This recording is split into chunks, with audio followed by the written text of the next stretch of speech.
Isang magandang araw na naman po sa inyo at isa na naman pong pag-aaral ang ating pong gagawin at napakahalaga po ng ating pag-uusapan.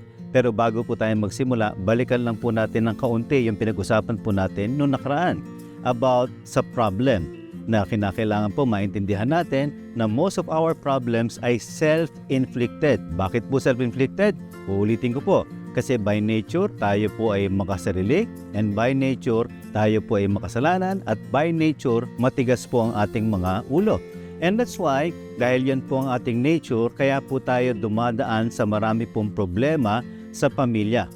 Na kapag hindi po natin naunawaan, kapag hindi po natin tinanggap na tayo po ang may kagagawan, ito po ay hindi natin naayos, mauwi po ito kadalasan sa pagtatalo. So may problema ka na, nagtatalo pa kayo. Kaya ang pag-uusapan natin ngayon ay patungkol sa pag-aayos ng pagtatalo or conflict resolution. Now, importante po, pagdating po sa conflict resolution, kinakailangan makita ba natin bakit tayo merong pagtatalo? Una, hindi tayo nagkakaintindihan. Dahil sa ang problem ay self-inflicted, nauwi ngayon ito sa sisihan. Dahil nagsisisihan na tayo, mauwi naman saan ito? Mauwi sa tampuhan. At mula sa tampuhan, hindi natin napapag-usapan ng maayos kasi gusto natin, hindi, basta okay na tayo, tapos na yon. Okay? Sweeping under the rug. Ganyan po ang kadalasan natin ginagawa. Ano naman po ang magiging resulta pag gano'n ang ating mga practice?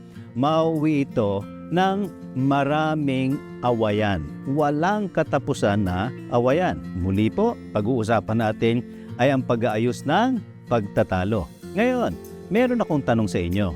Kayo ba sa pamilya ninyo ay nagkakaroon pa ng hindi pagkakaunawaan o pagtatalo? Pangalawa, ano ang kadalasang dahilan ng pagtatalo ninyo? Pangatlo, at kapag ka naman kayo ay nagtatalo na, ito ba ay nahahandle ninyo ng maayos? Dahil kung hindi, magpapaulit-ulit lang at magbabalik-balik lang kung ano ang inyong pinagtatalunan. Maganda hong makita nga natin, ano ba yung madalas na pinagtatalunan, hindi lamang ng mag-asawa, kung hindi ng buong pamilya. Mga bagay na madalas pinagtatalunan ng mga miyembro ng pamilya. Ito po yung kadalasan. Pera, pinag-aawayan. Hindi po problema ang pera. Yung stewardship po ang problema natin dahil hindi tayo marunong mag-handle ng ating God-given resources. Pangalawa, kulang na nga o pinagkakasya na nga natin yung pera, sinasabayan pa natin ng bisyo. Yung iba, kaya tayo nag-aaway o kaya tayo nagkakaroon ng conflict, magkaiba ang desisyon sa maraming bagay. Yung iba naman, kaya tayo laging may conflict, magkaiba ang ating personality or behavior. Hindi lamang ho yan, marami pa tayong mga issues na pwedeng maging dahilan ng ating pagtatalo. Now, ano nga ba ang tamang proseso sa pag-aayos ng hindi pagkakaunawaan?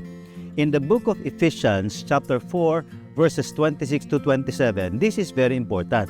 Ang sabi po rito in verse 26, kung magagalit man kayo, iwasan ninyong kayo ay magkasala. Dito po, hindi sinasabing bawal magalit. Kaya nga sabi niya, if ever, kung magagalit ka, ang una mo raw iiwasan ay ikaw ay magkasala. Paano po yun? Huwag kang makasakit sa pamamagitan ng salita. Huwag kang makasakit sa pisikal. At huwag kang gumawa ng bagay na alam mo na magiging labag sa kalooban ng Diyos.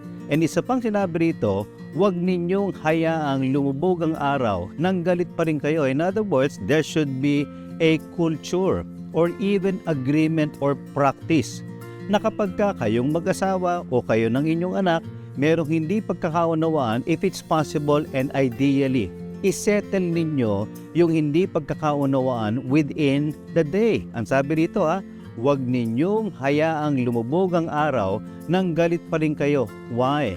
Kasi paglalaruan ng kaaway o ng demonyo o diablo ang ating kaisipan at maging ang ating mga puso. Kaya sinabi niya in verse 27, huwag ninyong bigyan ng pagkakataon ang diablo.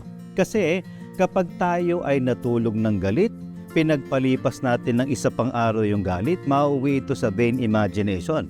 Maapektuhan ng ating kaisipan, ng ating damdamin, and eventually, maging ang responses natin and reaction towards each other, asawa man o anak o maging sa magulang, hindi na po ito magiging maayos. And that's why in James or Santiago chapter 1 verse 19, ano pong tinuro niya? Anong sinabi niya? Mga kapatid kong minamahal, anya, unawain ninyo ito. Ano naman dapat nating unang gawin? Maging alisto. Maging alisto raw po saan? Sa pakikinig, maingat sa pagsasalita, at hindi dapat nagagalit. Alam po ninyo, paborito ko ito. Lalo po kapag ka nagtuturo pagtungkol po sa conflict. If we will only practice and try to understand yung benefits of practicing this, ito po ay mauuwi sa maayos na pagsasama. Anong sabi niya? Maging alisto, galingan mo daw ang pakikinig at wag daw tayo munang salita ng salita at wag daw agad magagalit. Pero alam po ninyo, kabaliktaran ang ating nakasanayan. Kapag kami hindi pagkakaunawaan, galit na tayo kagad. Ang dami na nating sinabi at ayaw nating makinig. No wonder, yung ating po mga pagtatalo ay nag-e-escalate. Okay? Lumalaki po ng lumalaki. And that's why in Ephesians chapter 4 verse 2, ang sabi niya, kayo'y maging mapagpakumbaba, mahinahon daw at matiyaga. Magparaya kayo dahil sa inyong pagmamahal sa isa't isa. In other words, ang sinabi rito, kayo muna ay mag-umpisa. Importante po, mag-umpisa saan? Sa panalangin. Bakit po importanteng mag-umpisa tayo sa panalangin? Kasi po, meron tayong kaaway. Okay? So mag-umpisa tayo sa panalangin, meron tayong kaaway na diablo na ang hangarin ay sirain ang ating relasyon sa ating pong pamilya. And then isipin po natin yung ating partisipasyon. Ano ba ang contribution ko? Bakit kami nagtatalo? Kasi madalas, tinuturo natin kasi siya eh. Hindi po dapat ganun ang practice natin. Ano ba ang contribution ko? Bakit kami hindi may pagkakaunawaan? O ano ba ang nagawa ko kaya kami nagtatalo? At importante po na habaan natin ng pasensya natin. Gaya po ng sinabi doon sa may Ephesians chapter 4 verse 2. Tayo daw po ay magpakumbaba. And then of course, kinakailangan ng tamang proseso. Hindi lamang po proseso. Ano yung tamang proseso? Kinakailangan ng timing, ng tamang oras, ng tamang lugar, at tamang sasabihin. Alam po ninyo, ito yung hindi magandang ginagawa natin. Kapag ka naiinis tayo, wala tayong pinipiling lugar. Kapag naiinis tayo, hindi muna natin pinag-iisipan yung ating sasabihin. At kapag ka po naiinis tayo, kahit in public, kahit sinong nakakarinig, yung gusto nating sabihin ay sasabihin natin. Kaya po, walang natatapos sa problema at nauwi palagi sa away kasi hindi natin alam ang tamang proseso. And of course, kinakailangan po tayo po ay magplano. Upo kayo mag-asawa. Ano bang contribution ko? Ano bang contribution mo? And then, you come up with a mutually agreed solution. Yun po yung plano. O sige, anak o asawa ko, dahil lagi natin itong pinagtatalunan, ano bang dapat nating gawin na win-win para sa atin para hindi na natin maulit yung ating pinagtatalunan? Magkasundong solusyon ang kinakailangan po. And then of course, we will resolve and at the end of the day, make that commitment na kahit anong mangyari, pipiliin pa rin natin ang pamilya, pipiliin pa rin natin ang magpatawad. Okay? So, anong kinakailangan nating matutunan? Kapag ka po tayo ay merong hindi pagkakaunawaan, lagi po nating umpisahan sa panalangin. Kasi po kapag tayo nanalangin, humihingi tayo ng proteksyon sa Panginoon na tayo po'y ingatan lalo na huwag masira ng kaaway. Panalangin, nahipuin ng Diyos ang ating mga puso, ganun din ang ating isipan. And of course, ano ang ating partisipasyon? Kinakailangan nating habaan ng ating pasensya, magkaroon tayo ng tamang proseso, magkaroon tayo ng plano or mutually agreed solution, and then of course, we will make that decision na tayo po ay magpapatawaran sa bawat isa. Alam po ninyo, puro P po ito. Panalangin, partisipasyon, pasensya, proseso, plano, at pagpapatawad. Kapag po in-apply natin ito, definitely magkakaroon po kayo ng peace sa inyo pong relasyon bilang isang pamilya. So ngayon no, doon sa ating processing time, ano pong kinakailangan nating pag-usapan?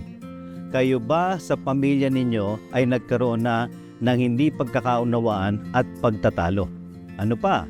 Ano ang kadalasan dahilan kung bakit tayo nagtatalo? And of course, ito yung last question natin. Importante. At kapag may pagtatalo, ito ba ay nahahandle natin ng tama at naayos o lalong lumalaki? At ano ang natutunan mo at i-apply mo sa pag-aayos ng hindi pagkakaunawaan ng inyong pamilya? Sige po, tayo magtapos sa panalangin. Dakilang Diyos, salamat pong muli at binigyan niyo kami ng pagkakataon na makarinig at makapag-usap patungkol po sa pag-aayos ng pagtatalo. Tunay po na ang bawat individual at bawat pamilya ay dumadaan sa hindi pagkakaunawaan. Patuloy mong ingatan ang aking po mga kaibigan, aking po mga kapatid, na kung anuman po ang kanilang hindi pagkakaunawaan sa pamilya, ito po ay magkaroon ng maayos na solusyon at sila po magkatuwang ay makapag-usap that they will all come up with a mutually agreed solution. Tulungan mo po sila na sa kanilang pagpuproseso, maging malinaw ano nga ba ang kanilang nagiging partisipasyon sa nagiging problema ng pamilya at mag-umpisa na pong mabago ang aming pong mga pagkatao upang doon po sa mga peace na pinag-usapan namin ay ma-experience na namin ang peace sa aming pong pamilya. Salamat po Diyos. Ito po ang aming dalangin sa pangalan ni Jesus. Amen at amen.